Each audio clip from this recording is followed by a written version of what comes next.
Sa ating press briefing ngayong araw, makakasama natin si Assistant Secretary Angelica Escalona, ang tagapagsalita ng Department of Foreign Affairs.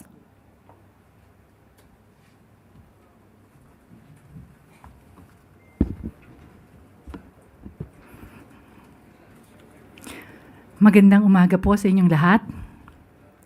Bibisita po si Pangulong Ferdinand R. Marcos Jr. sa United Nations sa New York sa darating na ika-9 at ika-10 ng Marso.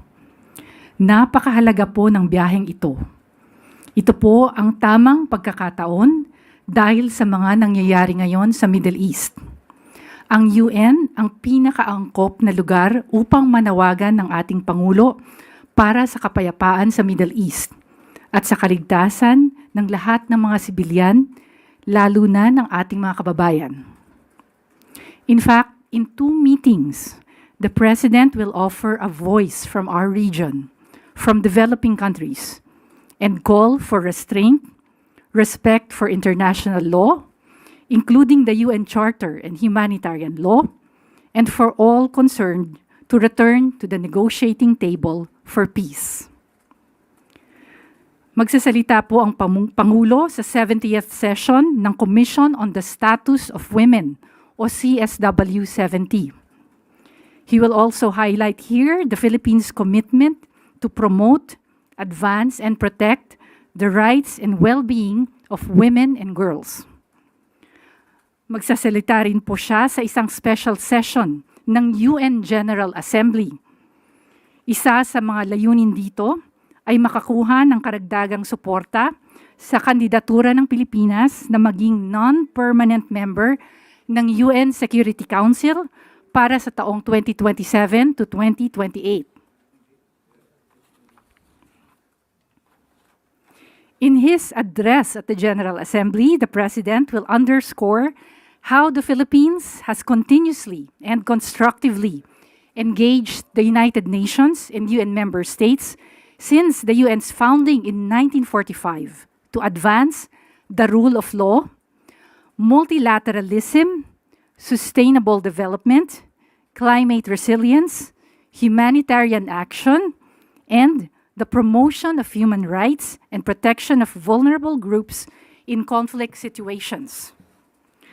Nakatakda ring makipagpulong ang Pangulo kay UN Secretary General Antonio Guterres upang pag-usapan ang mga nangyayari sa Middle East. He will also reiterate the Philippines' commitment to the United Nations and to multilateralism.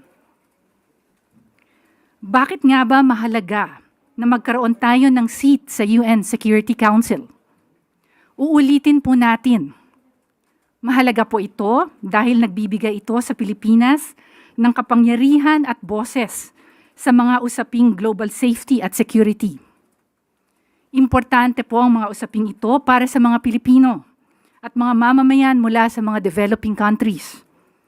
May impact po ito sa ating sovereignty, maritime security, sa global economy at sa safety ng ating overseas Filipino workers. Responsibilidad natin na tumulong para maging mas mapayapa at patas ang mundo. Responsibilidad din nating protektahan ang interes ng ating bansa. Sa pagsali sa UN Security Council, ngayon pa lang ay magiging bahagi tayo ng solusyon para handa tayo sa kahit na anumang hamon na harapin natin sa hinaharap. Maraming salamat po. I will now be happy to answer your questions. Unang tanong mula kay Tristan Nadalo, News Plus Plus. Hi, Ambassador Escalona. Good morning po. Apart from his meeting with UN Secretary General Antonio Guterres, are there any other world leaders that he's expected to meet during this visit? No, Even a meeting with US President Donald Trump is not on the table. wala po. Okay.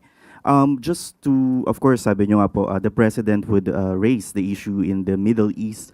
Do we expect the President also to raise concerns regarding the South China Sea and other regional issues or regional security issues? I cannot preempt what the President will say, but definitely pag-uusapan po ang international developments, regional developments, at yung mga bagay na makakaapekto sa ating mga mamamayan. Sunod na tanong mula kay Herlene Delgado, ABS-CBN. Hi, Asek, good morning. Asek, just wondering if the President will meet the Filipino community in New York? Wala pong meeting with the Filipino community. Okay. And also, Asek, U.S. Treasury Secretary Scott Bessent said the U.S. was likely to implement a 15% global tariff this week. Just also wondering, Asek, if mabibring up ba ito ng ating delegation during the visit? Siguro po ang DTI ang tanungin natin about the economic matters. Thank you po. Sunod na tanong mula ulit kay Christian Nadalo. Ambassador, nabanggit po before ni Philippine Ambassador to the US, Jose Manuel Romualdez, that President Trump invited the Philippines to join the Board of Peace since relatable din po to sa nangyayari sa Middle East. Is this something that will be discussed also during the President's visit, itong invitation to join the Board of Peace? Ang pagkaalam ko po, pinag-aaralan pa ng Pilipinas yung imbitasyon na yan.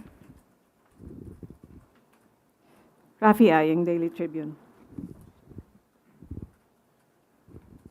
Hi, ma'am.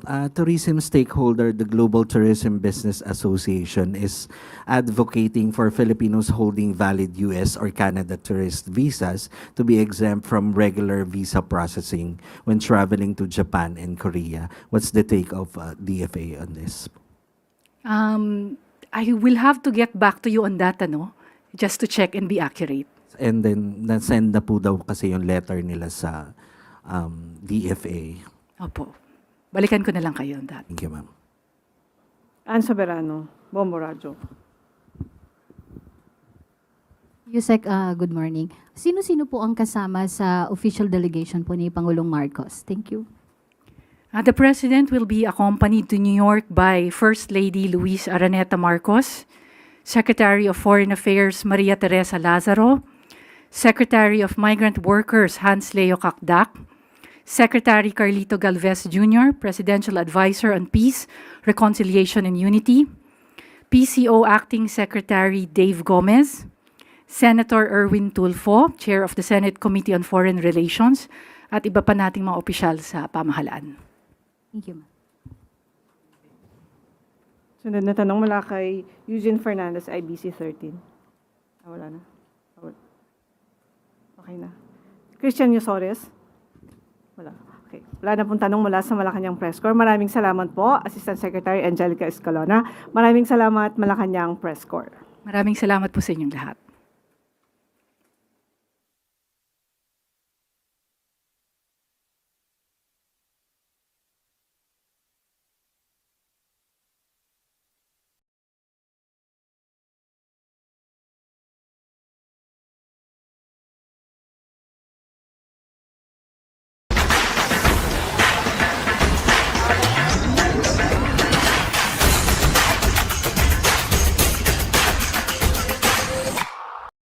For anyone experiencing blurry vision and concerns about deterioration